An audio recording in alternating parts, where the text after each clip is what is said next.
Bonjour à tous, aujourd'hui je vous retrouve pour une nouvelle vidéo, donc cette fois-ci ce sera un lecture manga, donc je vais vous présenter tout ça.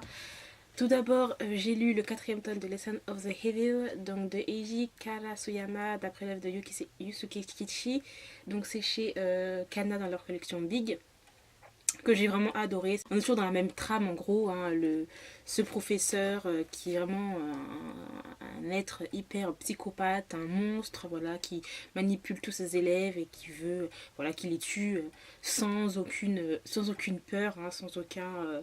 Le gars il fait ça comme ça et là on en sait plus sur son passé, pourquoi il est devenu comme ça. Et en fait on nous explique en fait que il est né sans avoir de sentiments en fait. Il est empathique, je crois. Enfin, je sais plus comment on dit encore le mot. Enfin bref, il ne ressent pas d'émotion. Et c'est pour ça qu'il arrive à tuer comme ça. De sang-froid, j'ai envie de dire. Et c'était vraiment génial. On suit encore tout ça. La fin, elle est hyper, mais waouh, j'étais tellement à fond dedans. C'était juste horrible en fait cette fin. Et voilà, j'aime toujours autant cette histoire, donc voilà. J'essaierai de m'acheter la suite parce que là, je l'avais acheté récemment dans un... Oui, j'avais acheté récemment en occasion. Et je vais essayer de m'acheter la suite parce que cette série est terminée, je crois. Et vraiment géniale. Ensuite, j'ai lu Bonnie Pun Pun de Inyo Asano, donc le premier tome, toujours chez Kana, sur la collection Big, que j'ai adoré. Mais j'ai adoré, c'est plus que génial. Assez, j'ai envie de dire, assez bizarre. Mais très très bien. Enfin, je vais vous expliquer tout ça. Alors en fait c'est l'histoire de Pun Pun qui est un CM1. Pun Pun en fait, et ça qui est très intriguant, c'est que Pun Pun et toute la famille de Pun Pun sont sous des traits d'oiseaux. Donc c'est pour ça que c'est assez bizarre en fait. Quand Pun Pun, sa vie change du jour au lendemain parce que son père a abattu sa mère et elle se retrouve à l'hôpital dans le coma. En gros, on va suivre en fait l'histoire de Pun Pun. Et en fait, on se rend compte que voilà, c'est quand même un manga qui n'est pas tout simple puisqu'il y a des violences domestiques. Pun Pun, il vit dans un environnement vraiment pas très favorable pour lui. Franchement, j'ai adoré parce que voilà, et c'est ça qui est assez marrant, c'est que Pun Pun et sa famille, Inu Asano en fait l'a dessiné sous des formes d'oiseaux. Donc je vais vous montrer Pun Pun. Voilà, Pun Pun c'est lui. Et toute sa famille est comme ça. Or que euh, tout autour, dans la vie, enfin tout, tout autour, les personnages qui gravitent autour de la famille de Pun Pun ou de Pun Pun, ils sont tout à fait normaux en fait. Donc voilà, c'est assez marrant parce que c'est hyper bien fait. Et en fait, le personnage qu'on suit, le personnage principal qu'on suit, est sous forme d'oiseau. Et je trouve ça hyper original en fait. Ça change carrément des codes, des mangas, etc. Pourtant, Inu Asano, il dessine mais extrêmement bien. Voilà. Il y a de l'humour, mais c'est assez cynique, assez ironique, etc. Et je continuerai, enfin de toute façon je lis la suite. Mais c'est juste génial, c'est un tranche de vie par contre, donc voilà. Ce que j'aime beaucoup en fait dans cette œuvre-là, c'est que voilà, enfin, surtout l'auteur, Inu Asano tourne autour du ce qui est réel et ce qui n'est pas réel. Et j'adore, franchement j'adore. Et j'ai très hâte de lire puisque la fin, franchement, on avait l'impression quand même que ça allait devenir un petit peu dans le style un petit peu gore, etc. Parce que je vous dirai pas, je vais spoiler. Mais voilà, en gros. Bref, j'adore. C'est du Inu Asano. C'est clair que c'est pas pour tout le monde parce que c'est assez particulier en fait comme manga, hein, clairement. Mais moi j'étais vraiment à fond dedans parce qu'au début c'est vrai que je comprenais pas pourquoi l'auteur nous présentait son personnage principal. Pourquoi il était dessiné aussi d'une façon si simpliste en fait. Et puis on se rend compte que c'est fait exprès. Tout ça c'est fait exprès et j'adore. Inu Asano, un génie j'ai envie de dire. Bref. Ensuite j'ai lu le premier tome de Seven Garden. Donc c'est de Mitsu Ozumi, donc j'ai cité Delcourt Tonkam. Voilà, c'est un très bel objet livre et qui suit bien. J'ai adoré cet univers un peu, je vais pas dire heroic fantasy, mais plus fantasy et un petit peu scientifique, j'ai envie de dire, qui est génial. Donc c'est vrai que quand on commence à lire ce manga, on ne pense pas qu'on va aller jusqu'à là. Donc voilà, donc c'est l'histoire en fait d'Ewin. Donc Ewin c'est lui.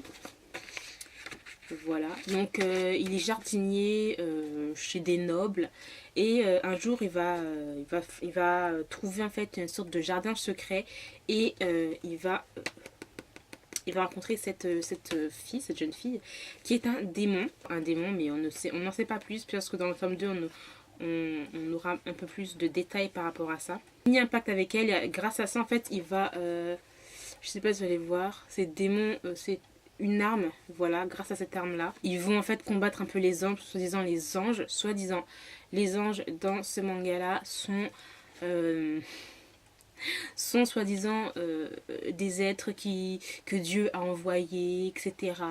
C'est eux, maintenant c'est plus la royauté en fait qui gouverne le peuple, mais c'est plus l'église en fait qui gouverne le peuple et le gouverne très très mal. Donc voilà, il va y avoir en fait une purge qui va être donnée par rapport aux anges, donc voilà, la purge en fait tout simplement aller dans des villages et carrément décimer tous les êtres humains tous les êtres vivants, les êtres humains qui vivent dans ce genre de petit village pour je ne sais quelle raison, une purge, voilà, soi-disant de je ne sais où.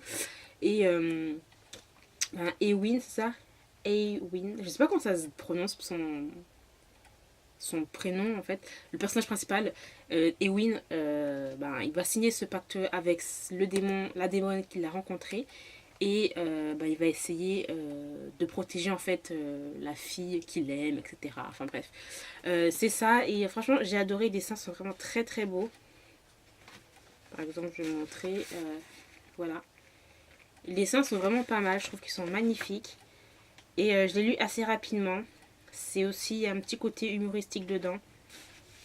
Et voilà. Il y a quand même des passages assez... d'action qu'on comprend et que voilà, c'est vraiment très addictif et j'ai lu très rapidement je trouve. Donc voilà, je continuerai à le lire. Donc voilà la démone qui est là, qui est magnifique aussi, qui est un petit peu bizarre, mais j'ai très hâte franchement de savoir pourquoi en fait j'ai l'impression qu'on l'a enfermé pour quelque chose et les anges ont pris le pouvoir, mais j'ai l'impression que ce soit des anges, ce soit des démons qui se sont déguisés en anges. On verra bien dans le tome 2. Mais franchement c'est une très très bonne série que j'ai vraiment adoré. Ensuite j'ai lu le tome 2 de Pretty Garden Sailor Moon, donc c'est de Naoko Takeuchi, donc chez les éditions Pika, que j'ai toujours, voilà, j'ai adoré, c'était vraiment génial. C'est comme je vous disais hyper rapide et je lirai la suite vraiment. J'adore, c'est très, je vais pas dire très kitsch, très... c'est du shoujo magical girl très ancien mais qui marche en fait. Donc voilà, j'ai adoré, j'irai la suite, je m'achèterai la suite parce qu'il faut que j'achète la suite, c'est vraiment trop bien. Ensuite j'ai lu le tome 7 de Plus question de fuir de Kazui, donc c'est chez Soleil Manga, un josei que j'adore absolument. Là, ce tome 7 là, c'est mon préféré de tome de toute la série. J'ai adoré parce que là l'évolution est nette voilà, entre les deux personnages, c'est trop bien.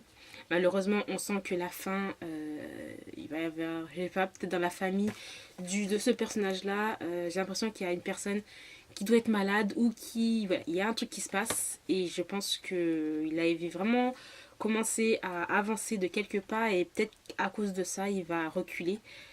Ce qui est dommage puisque leur relation est vraiment très solide maintenant. Mais voilà, vraiment j'adore cette série, de la suivre, l'acheter, enfin bref, j'adore trop. Ensuite j'ai lu la série Crown, donc j'ai lu le tome 1 à 5. Donc c'est de Shinji Wada de Yu Iguri. Donc en fait c'est une série qui se termine en 6 tomes. Donc moi j'ai les 5 premiers tomes, le 6e tome il est très difficile à avoir, donc j'essaierai de le lire en scan ou de le lire, je sais pas, on verra bien comment je vais. Parce que comme c'est là, j'aimerais bien lire le dernier tome. Hein. Donc franchement j'ai vraiment beaucoup aimé cette série. Après voilà, je dirais que c'est plus un mélange de shonen shoujo. Parce qu'il n'y a pas que de l'histoire d'amour là-dedans en fait, clairement. Donc en fait c'est l'histoire de Maïro. Donc Maïro qui est là, qui est lycéenne, qui a perdu ses parents et en fait qui se retrouve adoptée on va dire par par son oncle, mais qui abuse clairement de tout. Un jour, elle va décider de partir en fait de sa maison parce que bon, son oncle commence à avoir des regards un peu trop insistants envers elle. Et en fait, elle va se retrouver dans un restaurant et les restaurateurs vont l'accueillir, etc. Donc voilà, elle travaille pour payer ses études. Et un jour, il y a ces deux hommes-là qui vont débarquer et qui vont un peu changer toute sa vie. Ces deux hommes-là sont en plus des mercenaires, des anciens mercenaires. Et on a la révélation que lui, en fait, c'est son frère et qu'en fait, elle fait partie de la royauté et qu'elle est en danger puisque la reine, enfin sa belle-mère, parce que en fait, c'est tout un truc en fait. Sa mère biologique, en fait, est décédée de maladie. Par la suite, on saura vraiment la vérité. Et son père a épousé une autre femme, donc c'est sa belle-mère. Et sa belle-mère, qui est maintenant un peu sur le trône, veut la décimer elle, puisqu'elle a un objet. Donc je sais pas si on va voir, non, on ne le voit pas là, on va le voir là. Là, un petit pendentif. Et ce pendentif, en fait, c'est clairement le signe de distinction de la royauté. Donc, c'est elle, l'héritière du trône. Et sa belle-mère veut clairement la tuer pour pas que, voilà, elle veut la tuer pour qu'elle ne vienne pas sur le trône. Bref, vous voyez le truc, hein. Politique, blablabla, hein, jalousie, pouvoir, hein. Et sa belle-mère veut bien sûr avoir le pendentif pour montrer que, voilà, elle aussi fait partie de ça, bref.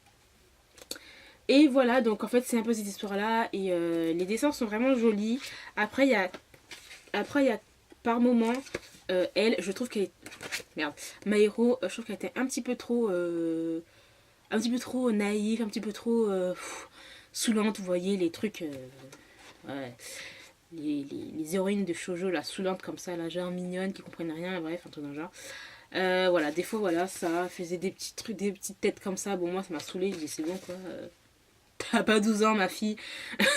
Donc voilà, après sinon voilà, il y a énormément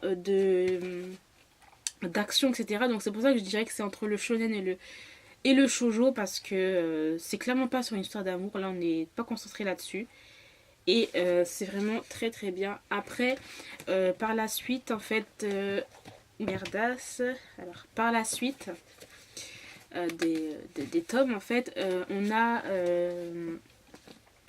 on doute un petit peu en fait sur vraiment leur lien de parenté. Donc je sais pas, en fait je pense que ce sera dans le dernier tome, dans le 6e tome, qu'on aura toutes les révélations, puisque là on ne les a pas toutes. Mais je crois pas que ce soit des frères et sœurs de sang, mais à voir, hein. Il faudrait d'abord que je trouve le scan, bref, mais voilà. Donc c'est une série que j'ai beaucoup aimée. Ensuite j'ai lu un yaoi, donc c'est le tome 1 de Yebusu Celebrities, donc c'est de Shinri Fuya et Kaoru Iwamoto, donc c'est chez Azuka. Donc je vous avais présenté aussi dans un achat manga et j'ai lu que le premier tome, mais là je suis en train de lire les autres, mais bon je vous le présente tout de suite pour le premier tome. J'ai adoré ce premier tome en fait, même si c'est hyper old school, parce que franchement ce manga il est sorti au Japon je crois en 2000, voilà. Il est sorti au Japon en 2004 et en France il est sorti en 2010, donc c'est vraiment un manga yaoi qui date, qui est vraiment très old school, hein. Il y a vraiment tous les clichés des yaoi que vous pouvez tout avoir, mais ça l'a fait avec moi, j'ai vraiment adoré. Donc voilà les dessins, vous voyez c'est vraiment des dessins très vieillots j'ai envie de dire, mais franchement c'est passé tout seul. Ah, attendez que je vous montre, voilà. Donc en fait dans ce premier tome là on nous présente en fait Haruka, qui est un jeune diplômé qui va se faire embaucher dans la compagnie de graphisme les Yebusu Celebrities. Ils appellent les Yebilities, bref, chez Yebusu, voilà. Il va se faire engager et il va commencer à travailler là-bas et rencontrer ses différents collègues qui sont là.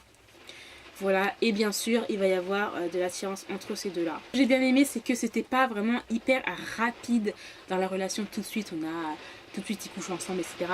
On a un petit peu, voilà, on attend un petit peu, donc c'est ça que j'ai vraiment beaucoup apprécié, parce que d'habitude, voilà, c'est direct et tout. Donc là, c'était plutôt pas mal.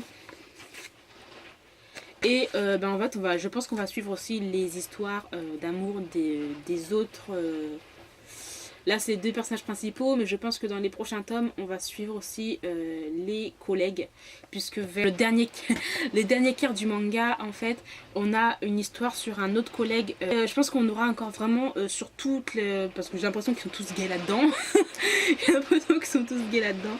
Et j'ai plus apprécié en fait le manga que l'animé, parce que je me souviens que l'animé, et franchement j'avais regardé il y a longtemps, j'avais regardé genre les 5 premiers épisodes je crois, et franchement je trouvais que l'animation était vraiment pas bien, des fois c'était hyper ralenti, des fois on avait des trucs genre ça stoppait, ils continuaient à parler mais ça, ils étaient en mode stop. Donc voilà, j'ai vraiment apprécié, donc je vous dirai ce que j'en pense pour la suite de ce manga tout simplement. Donc voilà, j'ai terminé pour ce lecture manga. J'espère qu'il vous aura plu. Dites-moi dites-moi si vous avez lu les mangas que je vous ai présentés et ce que vous en avez pensé. Dans tous les cas, je vous remercie d'avoir regardé cette vidéo jusqu'au bout et je vous dis à très bientôt. Bye. Oh yeah, yeah, oh. Oh yeah, yeah.